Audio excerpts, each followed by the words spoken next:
স্টপি বলছি, রমজান এসেছিল, আপনি আমি খুশি না নারাজ? এসেছিল তো, হ্যাঁ না না। আচ্ছা চলে গেছে না যায় না? জোরে বলেন চলে গেছে না আছে? জোরে বলেন চলে গেছে না আছে? চলে গেছে না তাড়িয়ে দিয়েছেন? এই চলে গেছে না তাড়িয়ে দিয়েছেন? আরে চলে গেছে না আমরা তাড়িয়ে দিয়েছি, কোনটা? চলে গেছে। বলেন তো চলে যাওয়া তাড়িয়ে দেওয়ার মধ্যে তফাৎ কি? এটা তো জানেন না তাই বললেন চলে গেছে। তাড়িয়ে দেওয়াটা জানেন না তাই বললেন তাড়িয়ে দিচ্ছি। বলেন চলে যাওয়ার তাড়িয়ে দেওয়ার মধ্যে তফাৎ কি? বুদ্ধির ঘন্টা নিয়ে তো মোড়ের মাথায় পাঁচিবার মনে মনে করে, আমরা কি বুঝি না নাকি? খালি মৌলবীরা বোঝে। হ্যাঁ বল বল না, বুদ্ধি বুদ্ধি খাতে বল কার? চলে যাওয়া তাড়িয়ে দেওয়ার মধ্যে তফাৎ কি? বলে চলে গেলে কাঁদিয়ে যায় আর তাড়িয়ে দিলে কেঁদে যায়। মুসলমান বুঝে নিয়ে যা, খাতা লেখ লেখ, খাতা নিয়ে যা। চলে গেলে কাঁদিয়ে যায় আর তাড়িয়ে দিলে কেঁদে যায়। যখন ঘরের কোনো কাজের মানুষ রাখাল চলে যায় তখন মনিবের চোখে পানি এসে যায়। চলে যাচ্ছিস বাবা, আর আসবি না? চাচা অনেকদিন রইলাম, যদি ভুল করি মাফ করে দিও, চলে যাচ্ছি। ও যখন চলে যায় তখন বাড়ির গৃহিণীও পর্যন্ত একটু কান্নার চোখে বলে, বাপ আসিস আবার। বলে না বলে না? এই বলে না বলে না? তো চলে গেলে কাঁদিয়ে যায় আর তাড়িয়ে দিলে কাঁদতে কাঁদতে যায়। চলে যাচ্ছে, তাড়িয়ে দিলে কি হয়? কেঁদে যায়। আর চলে গেলে কাঁদিয়ে যায়। বলেন কেঁদে গেছে না কাঁদিয়ে গেছে?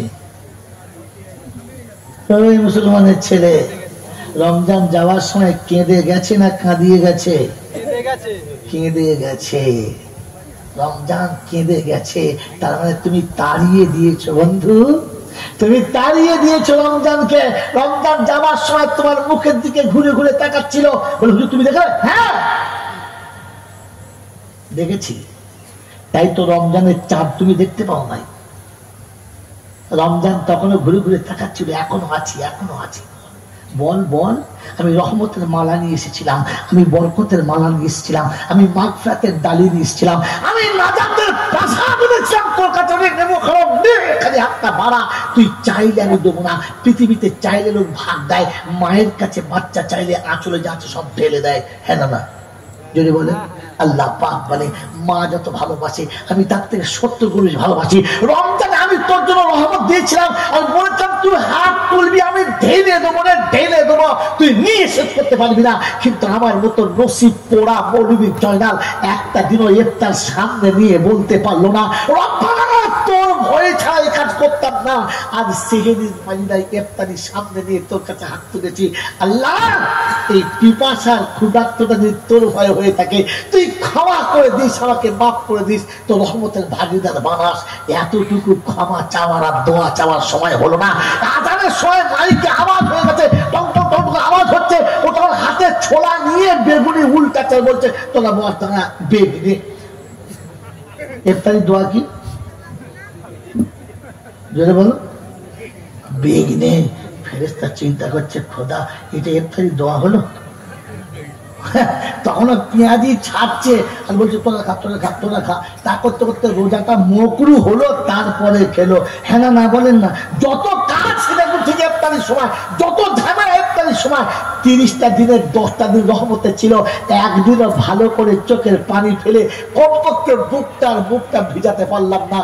রব্বানা রব্বানা রমজানে তোর কাছে কাঁদতে পারি নাই। একটা দিন তো কেঁদেছিলাম। কি দিন? একদিনে সেহরিতে উঠে ভাত খেয়ে সবার সময় রবকে বলতে পারলাম না রব্বানা রমজানের রোজা তো রাখছি, কিন্তু তুই যেমন বলেছিস তেমনটি হলো না, এটাও তো বলতে পারলাম না। এরপরে 27 রাত পেয়েও কামাতে পারলাম না। যখন রমজান চলে যাচ্ছে তখন বারবার তাকাচ্ছিল এখনো সময় আছে, এখনো চাঁদের খবর হয় নাই। এই মুসলমানের ছেলে, যেদিন মনে হয়েছে কাল ঈদ হবে ওদিন রাতে তারাবি হয়েছে না হয় নাই? যদি বলে ওদিন তারাবি হয়েছে? তারাবি সেদিন আর হয় নাই, কারণ কালকের ঈদ। ও খবর শুনে নিয়েছে কোথায় মক্কায় হয়ে গেছে, অতএব দরকার নাই, ছেড়ে দিয়েছে। হ্যাঁ না বলেন? তখনও রমজান তাকাচ্ছিল। এই 2 দিন 5 দিন বিড়ি খেলে লোকটা বিড়ির নেশা হয় না? এই 2-4 দিন গাঁজা খেলে তাড়ি খেলে লোকটা নেশাখোর হয়ে যায়, হয় না? 30টা দিন তারাবি পড়লি তোর নেশা ধরলো না? হ্যাঁ, নেশা ধরলো না? ঈদের সকালের আগে রাতে এশার নামাজ পড়ে যখন মোল সাহেব চলে যাচ্ছিল, 2 রাকাত বেশি নামাজ পড়তে পারলি না? যে আল্লাহ 30 দিন যেখানে 20 রাকাত পড়েছি, আর কি করে যাই, আর 2 রাকাত পড়ে যাই। 2 রাকাত পড়ে আল্লাহকে বলতে পারলি না যে আল্লাহ রমজান তো চলে গেল, রমজান তো যাওয়ার জন্য সেজে তৈরি হলো, আমি হতভাগে কিচ্ছু দিতে পারলাম না, তাই চলে যখন যাচ্ছিস এ রমজান আমাদেরকে তুই নারাজ, আমাদের উপরে নারাজ হোস না, তুই আমাদের দিকে মুখটা কালো করিস না, যাওয়ার সময় তো কমপক্ষে কিছুটা ঢেলে দিয়ে যাও। আমি নাফরমান গোটা রমজান দিতে পারলাম না, কমপক্ষে যাবার সময় তো কিছু ফেলে দিয়ে চলে যা, যেন পাপিটা বেঁচে যায়। বলেছি ও তো কাঁদে নাই, বরং যেদিন শুনেছে কাল ঈদ হবে, রাতের বেলা বউ নিয়ে বাজার করতে চলে গেছে। চাঁদ রাতে বাজার করতে গেছে, পাড়ার এড়ে গরু গোটা চলে গেছে মজা নিতে। ও গেছে বাজার করতে, এরা গেছে মজা নিতে। এই মাল দেয় ফেরেশতা বলছে রমজান মাসের ঈদের দিনে এই কাজ? আরে ভাড়ার কুত্তা না সিজন বুঝে প্রেম করে, তোর সে সুযোগ পেলি না, ঈদের দিনও চালিয়ে দিলি। মুসলমানের ছেলে 2টো পয়সা কামিয়েছে, তো চাঁদ দাঁতের বোতল নিয়ে লোকের মেয়ে নিয়ে চাঁদ দাঁত কাটতে গেছে। কটা নাম নেবেন আপনি আমার কাছে? মেরে মহতুম দোস্ত বুঝুক আল্লাহ বলা ভাইরা, এর লজ্জা শরম হায়া বলে কিচ্ছু আছে? কমপক্ষে ঈদের দিনে সকালবেলা তো ফজরের নামাজটা পড়ে কাঁদা দরকার ছিল। রমজান তুমি চলে গেলে, আবার আসবে তো, আবার আসবে তো, আমি আবার রমজান পাবো তো, তোমার সঙ্গে আবার দেখা হবে তো। রমজান তুমি চলে যাচ্ছ, আর আসবে না, আর আমাদের নফলে ফরজ হবে না, ফরজে 70 হবে না, আর তুমি রইল না বলে একবার পড়লে 70 বারের সওয়াব পাবো না। রমজান তুমি ফিরে আসবে। রমজান বলেছি, বলি নাই, বরং তাড়িয়ে দিচ্ছি, তুই হয়ে যা, ঝামেলা কেটে গেছে, এইবার দুপুরবেলা 3টে বিড়ি একসঙ্গে খাবো। ফেরেশতা চিন্তা করছে, ভেবে দেখো খালি, রমজান তাড়িয়ে দেওয়ার পরে ফজর পরেই বিড়ি ধরিয়েছে, ওই একবার মনে হয় নাই 30টা দিন ফজরের পরে খেলাম না, আজকের দিনটা তো কমপক্ষে ছেড়ে দিই, আজকের দিনটা তো কমপক্ষে ছেড়ে দিই, এই মনে করে রমজানের তোর কথা মানতেই পারলাম না। রমজানের পরে একটা দিন তোর কথা মেনেছিলাম, ঈদের সাথে যখন তোর সাথে সেজেছি, এই বন্ধু তখন আপনি যখন সাজ পরেছেন, পোশাক পরেছেন, নতুন কাপড় পরেছেন, আপনার বাচ্চা পরেছে, আপনার বিবি পরিয়ে দিয়েছে, আপনার বিবি আপনার বাচ্চাকে কোলে তুলে যখন মিষ্টি খাইয়েছে, শরবত খাইয়ে দিয়েছে, সাজিয়ে নামিয়ে দিয়েছে, তখন আপনার চোখের কোণে পানি আসার কথা ছিল না? পানি আসার কথা ছিল না? না, সারা জীবন মা সাজিয়ে দিত, আজ মা নেই, তাই আমাকে আর কেউ সাজিয়ে দিল না। নিজের মতো করে জামা কাপড়টা পরে টুকটুক করে ঘর থেকে বার হয়ে মায়ের কবর পর্যন্ত যেতে পারলে না, গিয়ে বলতে পারলে না মা, সব বাচ্চা তার মাকে সাজিয়ে দিয়েছে, সব মা তার বাচ্চাকে সাজিয়ে দিয়েছে, সব বাচ্চা তার মাকে সাজিয়ে দিয়েছে, সব বাচ্চাকে তার মা সাজিয়ে দিয়েছে, বাচ্চাকে মা কাপড় চোপড় দিয়ে সাজিয়েছে, আর বাচ্চা মায়ের গাড়ির চুমো খেয়ে তার মনটা আনন্দে সাজিয়ে দিয়েছে। আমার কোলে নেবার কেউ নেই, আমাকে মা বলে ডাকার কেউ নেই, আর আমি মা বলে ডাকলে সাড়া দেবার কেউ নেই, তাই নিরুপায় হয়ে তোর কবরের কাছে এসেছি। তুই চলে এসেছিস, আমি কিন্তু তোকে ভুলে যাই নাই, তুই চলে এসেছিস, আমি ভুলে যাই নাই, এতটুকু মায়ের কবরের কাছে কি বলতে পারলে না?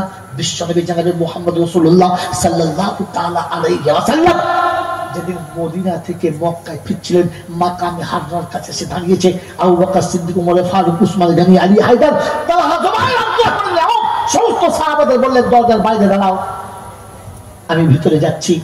কান্নার আওয়াজ পেলে ভিতরে আসবে না, দেরি হলেও ভিতরে প্রবেশ করবে না। আল্লাহ নবী টুকটুক করে ভিতরে চলে গেলেন, আম্মাজান আমিনার কবরের কাছে দাঁড়ালেন, একটু নিচে হয়ে বসলেন, হাতটা রেখে বললেন, মা লাউ কুনতি হাইয়া, তুমি যদি জীবিত থাকতে দেখতে আমি একা নেই, কত সাথী এসেছে, কিন্তু মা আজ আমার সব হয়েছে, কিন্তু তুমি নেই, শুধু তুমি হারিয়ে গেছো। আমাকে নবী বলে ডাকে, আমাকে রাসূল বলে ডাকে, আমাকে রাহমাতুল লিল আলামিন বলে ডাকে, আমাকে আল আমিন সাদি বলে ডাকে, আমাকে মক্কায় মানুষ বহু উপাধি দিয়ে আমাকে ডাকে, কিন্তু মা ওই পাক জাতের কসম করে বলছি, আল্লাযী নাফসি বিয়াদিহি, যার হাতে আমার জান বাঁধা, ওই রবের কসম করে বলছি, মা ইয়া মুহাম্মদ বলে তুমি ডাকলে যে মজাটা পেতাম, ওই মজাটা আর কারোর ডাকে পাই নাই। আর যদি একবার তুমি আমাকে ইয়া মুহাম্মদ বলে ডাক দিতে, আমি মুহাম্মদ যদি ফরজ নামাজে দাঁড়িয়ে যেতাম, নামাজ ভেঙে দিয়ে ছুটি আপনার কাছে এসে আপনার ডাকে সাড়া দিতাম, আপনার কথা শোনার পরে রবের হুকুম আদায় করতাম। মা তুমি নেই, তাই তোমার কাছে এসে দাঁড়িয়েছি। আজ বলার মতো আমার কেউ নেই। আল্লাহ পাক রব্বুল আলামিন বলে, সন্তান যখন মায়ের কবর কাছে সে কাঁদে, আল্লাহ পাক আওয়াজ দেয়, ইয়া আইয়ুহাল মালায়েকা মাইয়াবতি ফিল আরদি ইয়াওমাল ঈদ। ওই ঈদের খুশিতে কে কাঁদে এমন করে বসে, বলছে হাযা ফালা ইবনে ফালা, অমুকের বাচ্চা অমুক। বলে কেন? বলছে আজ মা নেই, তাই নিজে সেজে মাকে দেখাতে এসেছে। কি বলে কি? আল্লাহ তুমি যা বলেছো তাই বলে। রব্বে জুল জালাল বলে, আমার ইজ্জতের কসম, আমার ইজ্জত জালালের কসম, ফেরেশতা সাক্ষী থেকে যা, তুই সাক্ষী থেকে যা। আজ ঈদের খুশির দিনে যে সন্তান মা হারার বেদনা নিয়ে মায়ের কবরের কাছে দাঁড়িয়েছে, ওর আসার আগে আমি ওর জীবনের গুনাহ ক্ষমা করে দিয়েছি। ওর কাঁদার কারণে মায়ের কবরটা জান্নাতের বাগান বানিয়ে দিয়েছি, বাগান বানিয়ে দিয়েছি। বন্ধুদের, আপনার মাকে জান্নাতি বানাতে হলে ঈদের দিনে মায়ের কবরের কাছে যাবেন না। আপনার জীবনের গুনাহটা ক্ষমা করাতে হলে ঈদের দিনে চোখের পানি ফেলে বলবেন না যে মা সব পেয়েছি, শুধু তোকে হারিয়ে ফেলেছি। আপনার কচি কচি সন্তান চলে গেছে, যারা আপনাকে কোনদিন মা বলে আব্বা বলে ডাকবে না, ওই বাচ্চাদের কবরের কাছে গিয়ে একবার দাঁড়িয়ে বলতে পারলে না আব্বা।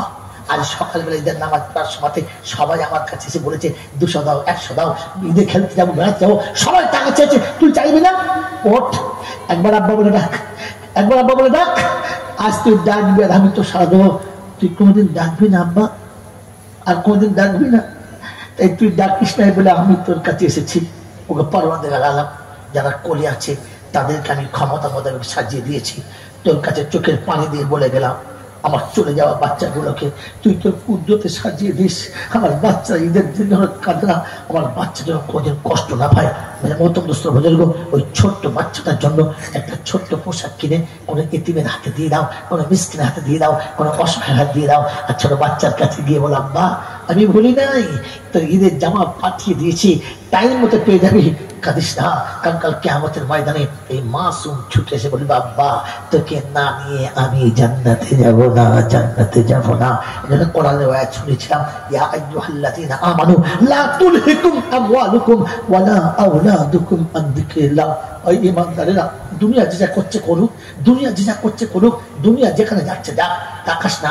আমি আল্লাহ তোদের জন্য বলছি, তোদের সম্পদ আর তোদের সন্তান এই দুটোকে ধ্বংসের পথে ঠেলে দিস না, অভিশপ্তের পথে ঠেলে দিস না, আমার আযাবের পথে ঠেলে দিস না, আমার নবীর নাফরমানির পথে ঠেলে দিস না। তাহলে উলাইকা হুমুল খাসিরুন, তোমার থেকে বড় ক্ষতিগ্রস্ত আর কেউ হবে না। তাই বলে যাচ্ছি বয়সে দেখা বন্ধুরে, বলে যাচ্ছি বুলবুল সমস্ত যুবকদেরকে, আমি আমার সম্পদ আর সন্তানকে আজ থেকে নিয়ত করি, কোনোদিন কোনো অভিশপ্তের জায়গাতে আমার বাচ্চাকে পৌঁছাবো না, নবীর সুন্নতের বাইরে পৌঁছাবো যদি বলেন না। কোনোদিন আপনাদের কাছে বলি নাই, আজ বলে যাচ্ছে, শুনে রাখেন। মেরে মহতম দোস্ত বুজুর্গ, আমারও একটা ছোট্ট মাদ্রাসা আছে, যেখানে আপনার বাচ্চা যে ক্লাসে পড়ে আপনি নিয়ে যাবেন, সেই ক্লাসে তাকে ভর্তি করা হবে। মাদ্রাসা সিলেবাসে মাদ্রাসা পড়বে, আর স্কুলের টাইমে স্কুলও করবে। যদি কারোর বাচ্চা পাঠানোর মন হয়, প্রথম আপনি নিজে আসবেন। প্রত্যেক মাসের শেষ বৃহস্পতিবারে জিকিরের মজলিস হয়, আপনি নিজে আসবেন, মজলিস দেখবেন, বাচ্চাদের দেখবেন, তারপরে বাচ্চা ভর্তি করবেন। আর প্রত্যেক মাসে একবার খবর নেবেন আপনার বাচ্চা আগিয়ে যাচ্ছে কিনা।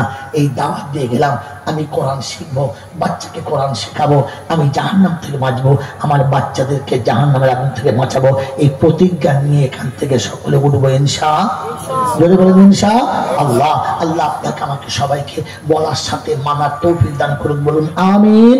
ওয়া আখির দাওয়ানা আনিল হামদুলিল্লাহি রাব্বিল আলামিন। বন্ধু, জোশের সঙ্গে বলতে গিয়ে ঈমান ও আমানের কথা, আমার জিম্মেদারি, আমার ঋণ শোধ করতে গিয়ে কোনো কথায় যদি কারোর ব্যথা লেগে থাকে, করজোড়ে ক্ষমা চাচ্ছি, ভাই হিসেবে ক্ষমা করে দেবেন। আর আগামী দিনেতে সহিশুদ্ধ চলার, কোরআন বুঝে বলার, কোরআন সাথে নিয়ে বলার সকলের তৌফিক দান করুন, বলুন আমিন সুম্মা আমিন। ওয়া আখির দাওয়ানা আলহামদুলিল্লাহি রাব্বিল আলামিন। মুহাব্বতের